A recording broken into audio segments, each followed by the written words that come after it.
Breaking news చూస్తున్నాం. సమాజంలో నకిలీ ఉత్పత్తులు రోజురోజుకు పెరిగిపోతున్నాయి.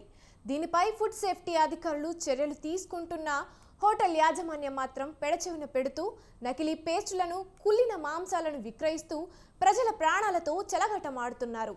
నకిలీ అల్లం వెల్లుల్లి పేస్ట్ తయారు చేస్తున్న ఫ్యాక్టరీపై సైబరాబాద్ ఎస్ఓటీ పోలీసులు దాడులు నిర్వహించారు. 15 లక్షల విలువ గల 7.3 టన్నుల అల్లం వెల్లుల్లి పేస్ట్ స్వాధీనం చేసుకున్నారు. రాజేంద్రనగర్ బుద్వేల్లోని గ్రీన్ సిటీలో అధికారులు సోదాలు నిర్వహించారు. ఫ్యాక్టరీని నిర్వహిస్తున్న అమీర్ నిజాన్ అనే వ్యక్తిని అదుపులోకి తీసుకున్నారు. ప్రమాదకర synthetic colours, acids, chemical water వాడుతున్నట్లు నిర్ధారణ రావడంతో ఫుడ్ సేఫ్టీ అధికారి పరీక్షలు జరుపుతున్నట్లు సమాచారం.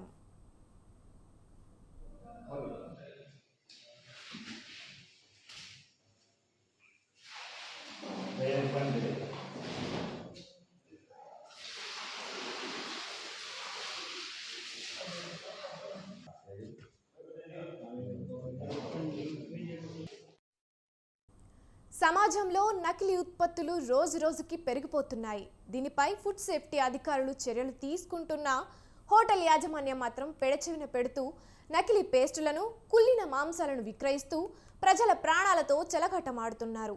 నకిలీ అల్లం వెల్లుల్లి పేస్ట్ తయారు చేస్తున్న ఫ్యాక్టరీపై సైబరాబాద్ ఎస్ఓటీ పోలీసులు దాడులు నిర్వహించారు.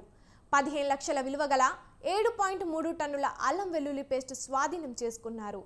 రాజేంద్రనగర్ బుద్వేల్లోని గ్రీన్ సిటీలో అధికారులు సోదాలు నిర్వహించారు. ఫ్యాక్టరీని నిర్వహిస్తున్న అమీర్ నిజాన్ అనే వ్యక్తిని అదుపులోకి తీసుకున్నారు.